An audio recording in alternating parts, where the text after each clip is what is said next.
Hello, I am making a tutorial on how to port maps from Source to Roblox. Alright, to start out, you are going to need your map file. I am choosing this map because I've worked with it before and it's pretty straightforward. This is going to be a pretty basic tutorial, so I'm probably going to skip out on some maybe finer details, but overall, this is pretty much what you need to know. Anyways, so you need to get your map file. It'll be a .bsp file. And first thing we're going to want to do with this is open up a program called BSP Source. I will have a link to all these programs in the description so you can get them for yourself. You run this BSP Source.jar and we can drag and drop the map into here. And before you click decompile, you want to head over to this other tab and click this extract embed files. It will give you a folder with all of the textures and any models or props used in the map. This map is really simple. It doesn't have any props. I made a video on how to port props that I will also link, that you can watch that if your map does have props. But for now, this will just have a folder of some textures. Anyways, you can hit decompile. It's going to ask us where to put it. I'm just going to put in the same folder, and it'll give us this .vmf file. Alright, so let's do its thing. Okay, that's pretty fast. And close out. And now we have our .vmf file and this folder. If we open this up, this materials is textures, and we have some different textures in here. So first thing you will see is that these are all VMT and VTF files, not like .png files, which we need in order to get them into Roblox. So we have to use another program called VTF edit that lets us convert them to PNG files. So there's a very neat option up here called convert folder, which you can click on. It will let us convert an entire folder of textures into their PNG part, which is very useful. So we're going to use that. Select the highest folder. It'll automatically separate the directories into their what they originally were. I'll show you after it goes. So select your folder. Select the output. One sec. I'm just gonna call this textures. All right. And then convert, and this might take a little while for map has a lot of textures. This one doesn't, so we are done. And we go back to our folder. We have textures, and see it's in the same directories, and they all have the same names, and now they're .png. So that means we can import them into Roblox. All right. So next we want to do is open Studio and create a new world.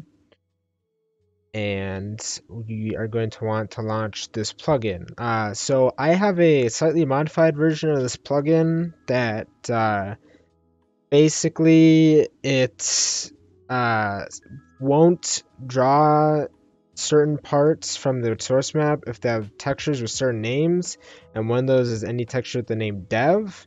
But a lot of maps use, like bhop use textures that say dev in the name. So otherwise it won't draw them if you don't change that. So anyways, I'll put this modified version in the description so you can use it. Anyways, we're gonna run it. It's gonna ask you to give it the .vmf file. So I'm gonna navigate over there. There we are, and let it do its thing. It's supposed to have a GUI that shows up.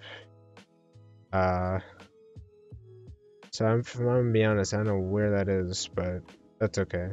Anyways, it looks like it's done. Alright, so as you can see, it draws all of the geometry for you, but none of the textures.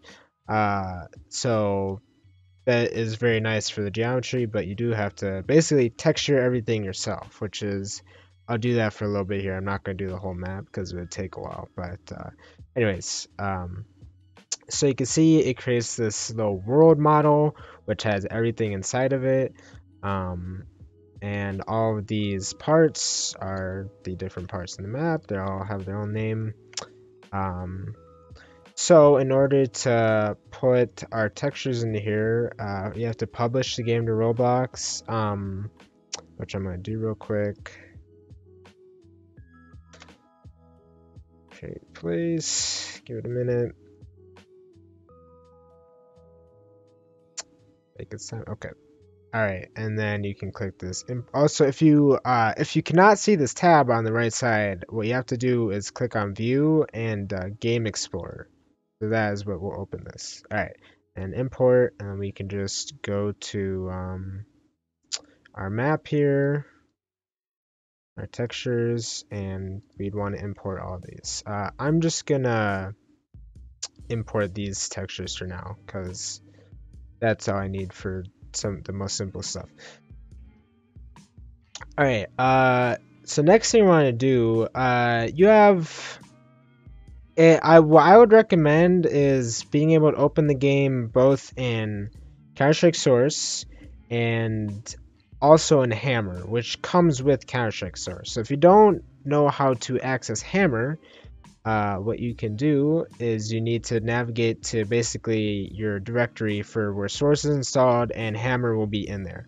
So like my directory for Source, steamapps, I'm not going to explain how to do all that, but anyways, here it is. It's in bin. So if you hit a Counter-Strike and then bin, it's right here. And double click on that, do Source, and then we can open up the map itself, the .vmf file that we created, and here we go. Here is the map. Press Z to move around. It will let you move as if you're like in first person, and then Z again to undo that. Scroll wheel to move forward quicker. Also, let's see, there's this setting. I recommend 3D shade texture polygons, or basically this is the default, which isn't very helpful for just trying to texture everything because you can't tell what it is. If you switch to shade texture polygons, you can actually see what everything is. There also, I think by default, there's like 3 smaller or 4 windows here, and there's an option to set it to just. Here it is. It's that option. And there's a way to reset it. Okay, anyways, you can resize the other windows by dragging from this middle part here. For the purposes of remaking maps, you really only need this window, so it might be in your best interest to just drag the center over to the corner so you can see more of the map. Can resize the whole window if you want to see more. I mean, it's not all that important, but that's what I'd recommend. Anyways, so you can see we have our whole map here. If we want to see what texture specifically, so you can see, you can pretty much tell, since this map is pretty simple, it's just gray, green, blue, and here we, if I'm going to open up our map's textures, blue, green, gray, so it's not too hard. Of course, sometimes maps are going to be more detailed and you're not going to know the exact name of the texture that's using. Also, you can see there's 2 different greens here, and I mean, it's not that important, but I'd like to use the right one. So you can do, in order to view what texture you're looking at, is open up the texture menu, but you can press Shift A and that will open this up. And then with this, you can click on this and it'll show you the name. It says Dev Green 4. Name of this is Dev Gray 3. Also shows the directory it's under. And for example, the ground here uses the texture CS Savannah, ground 01 dirt. And you'll notice that in our map here, we don't have that texture. That's because it's the texture that comes with the game. So when you extract the files here, the game, basically the map doesn't come with this texture. It just assumes that you have it, so it doesn't need to include it with the map. So in order to get this texture, you have to extract it from the game itself, which you can do in a little bit more involved process. But luckily for you, I've already done that, and I have a folder with all of those textures. So it's pretty large, just FYI. But I will put a download link in the description so that you can use it yourself, which will hopefully be helpful in case you need them.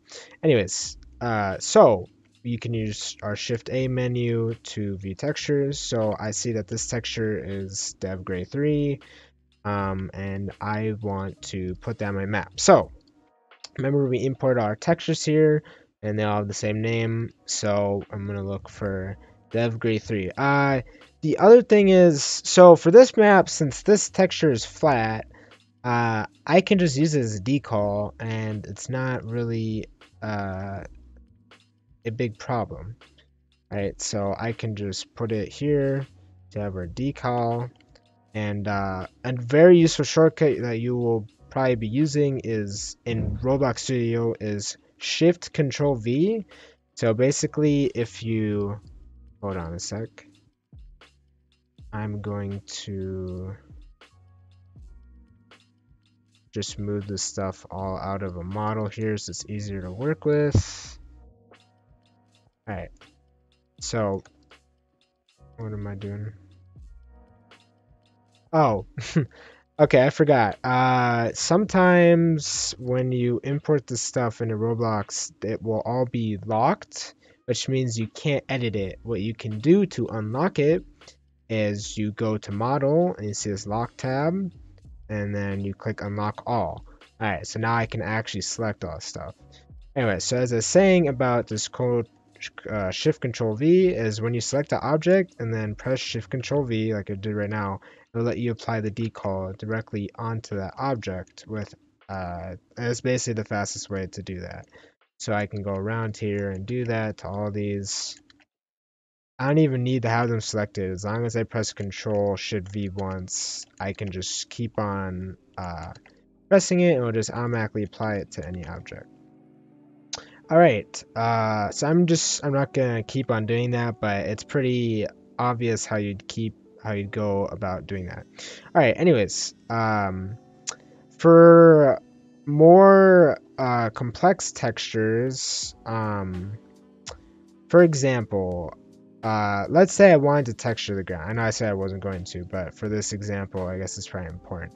I'm going to go navigate to where I have this saved. See a savanna, and it was, let's see, ground dirt 01, I think. Let me see if I can find it. Sometimes these textures are not in the folder where they say they are. So I'm just gonna do a search. Ground, what is this called? Ground 01 dirt. Okay. Where am I searching? Here we go. Ground 01 dirt.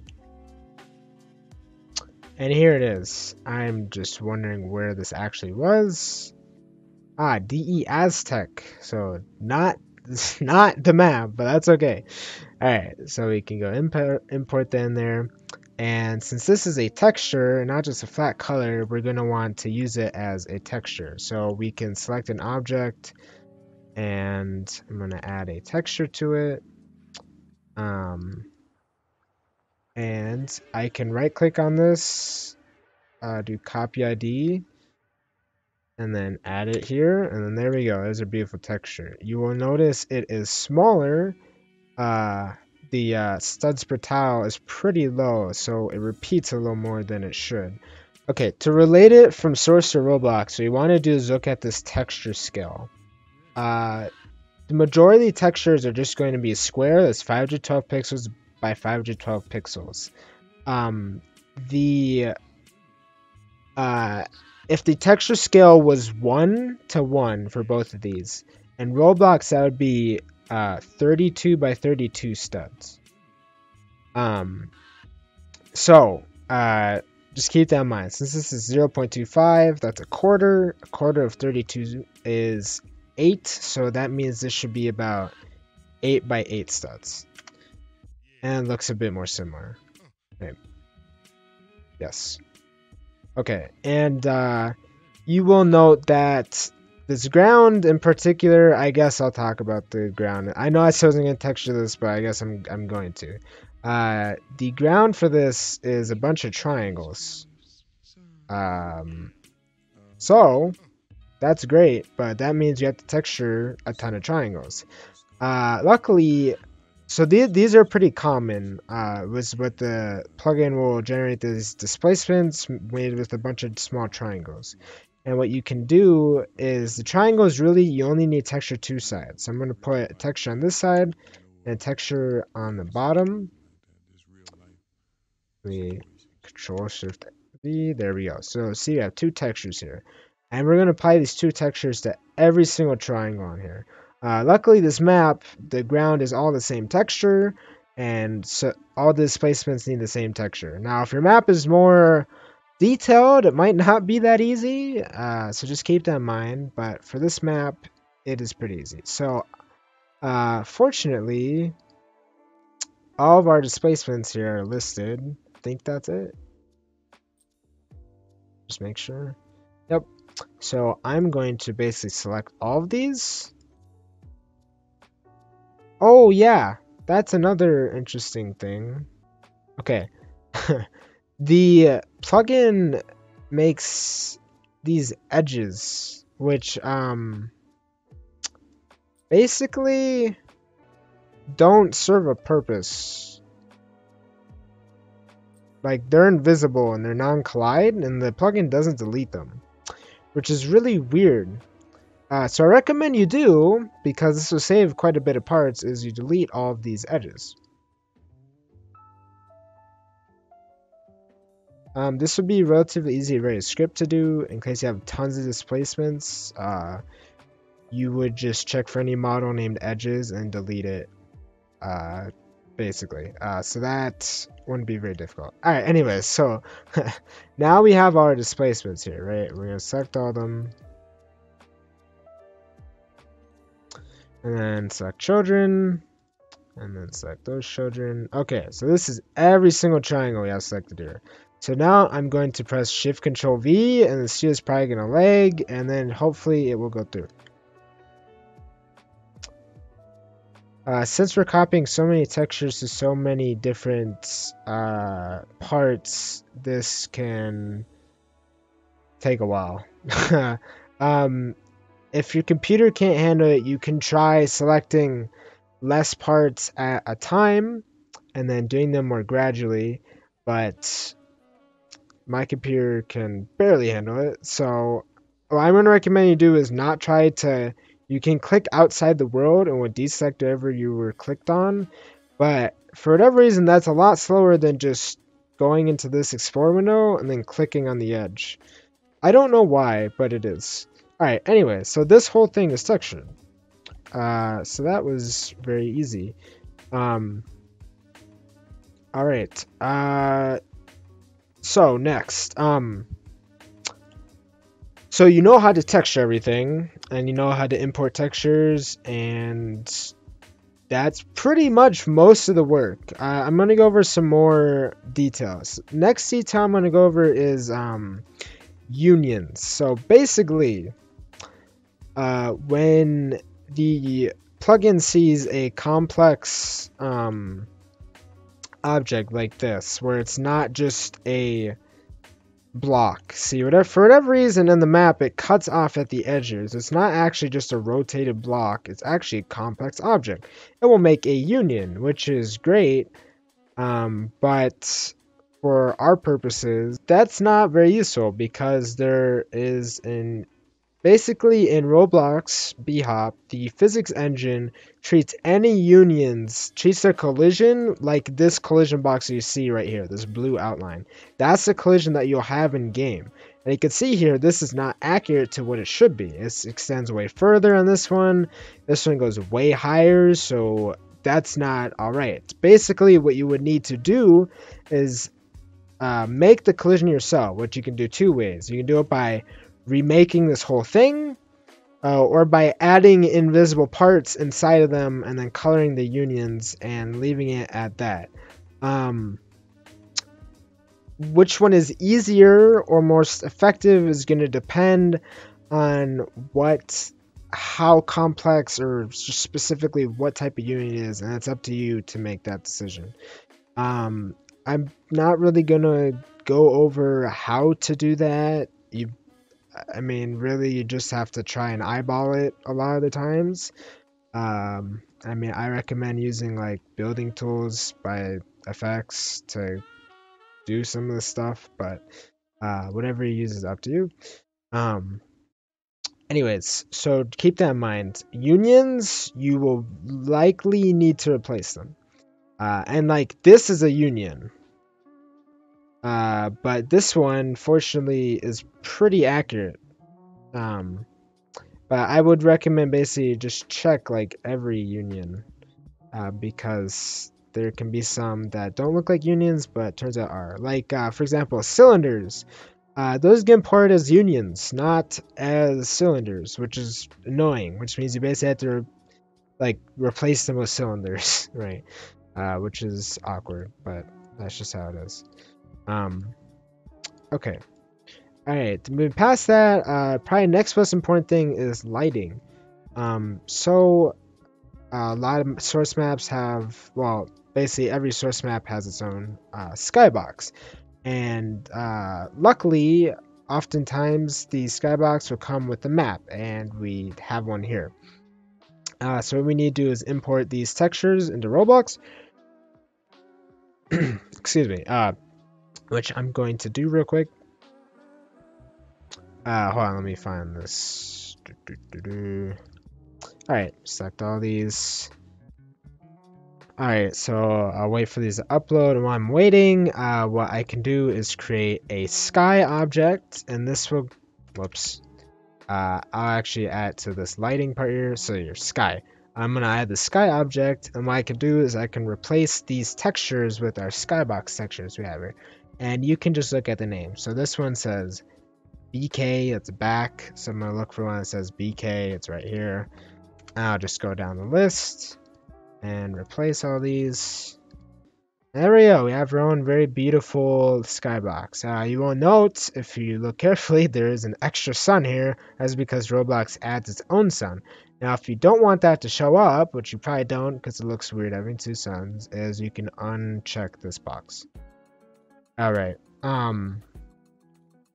in order to get this to appear into Roblox, and your map, once you run it in like map test or in the actual game, you will need to use a script. So what your map once done will look like is it'll be inside one model. Alright, so let's say you're done texturing your map, you'll have to add your triggers and spawns manually. I'm not going to go over how to do this.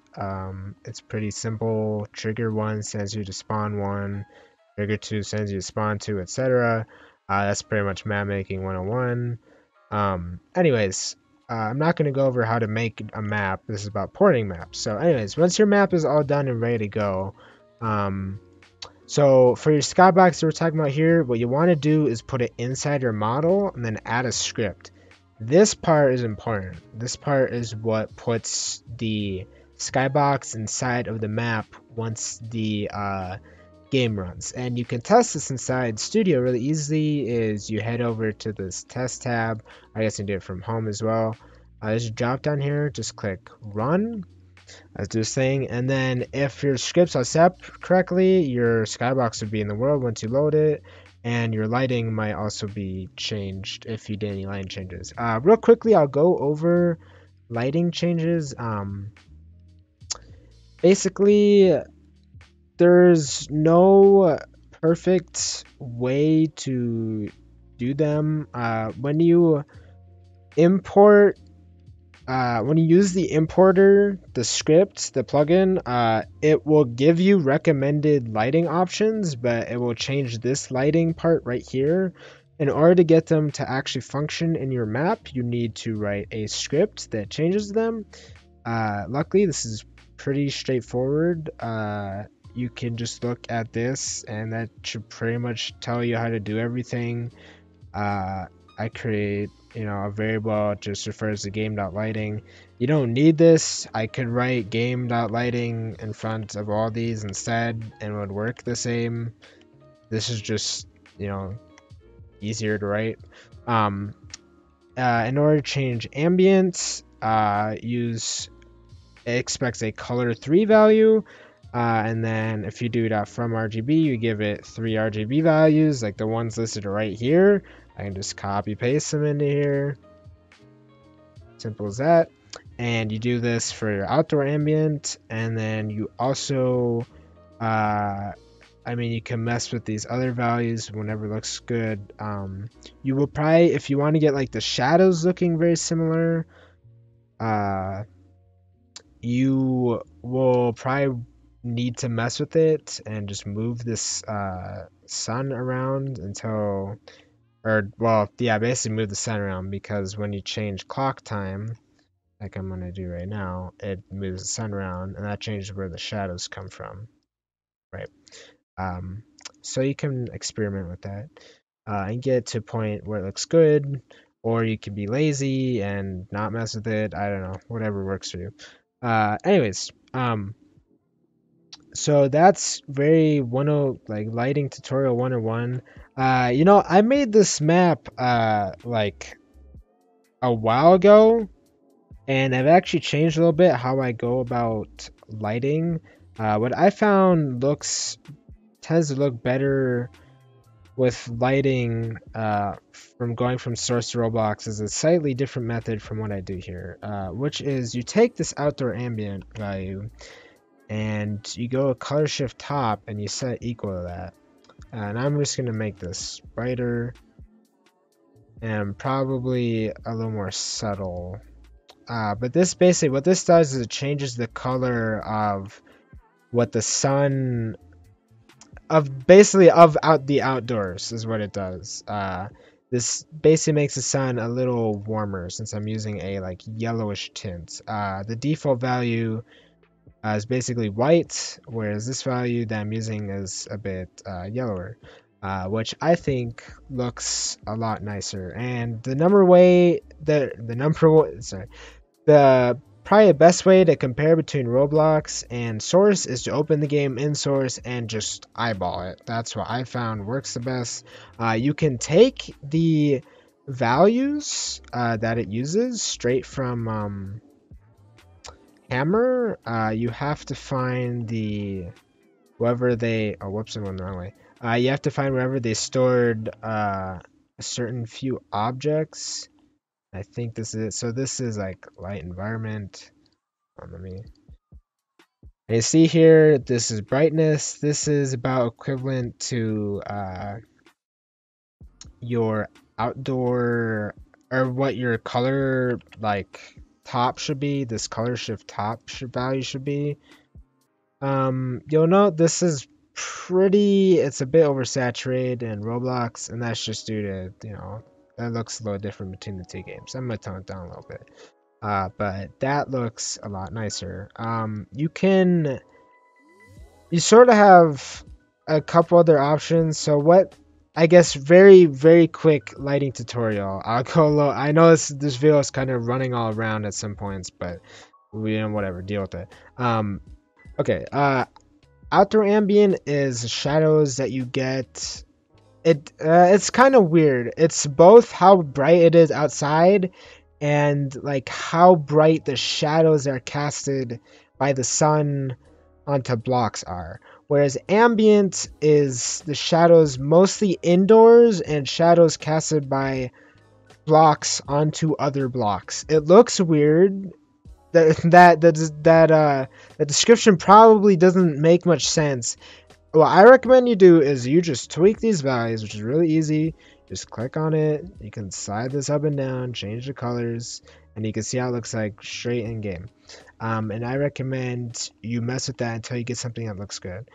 Brightness just controls how bright it is outside. That's pretty straightforward. The default's like 2, which I think is too high. I usually go between like 1.5 and 1. I guess I set a 1.11 for this map whenever I made it. One quick note. This default is voxel in Studio, but Roblox or bhop uses shell map, so make sure you switch that shell map. Yeah, and messing with this clock time and geographic latitude will change the position of the sun. Fog, you can mess with fog. It's pretty simple. Fog end controls where the fog ends. So if I set this really low, There'll be a lot of fog. Here, there's less fog, but still really noticeable. You can change the color, right? This will make the fog start out further away, which probably looks a little better if we're making a map. Anyways, this map doesn't have any fog, so we leave it like that. Alright, that's all I have. That's pretty much everything you need to know about porting maps other than props, which I recommend you just look at my other video I made on how to port props. I showed you how to use hammer, and it's, you know, pretty simple. You just click on the object in hammer, it'll tell you the name, and you can go find that file and then port it and then add it to the map, which isn't too difficult. I guess one last final tip is I recommend all of your parts here that anything that's textured on all sides, you change the material from the default to fabric, either fabric or pebble. They both look good. I prefer fabric. I think for this map I used pebble. Yep, that's pebble. Why do I recommend this? Because it makes the lighting a lot softer, which looks to me a lot more natural.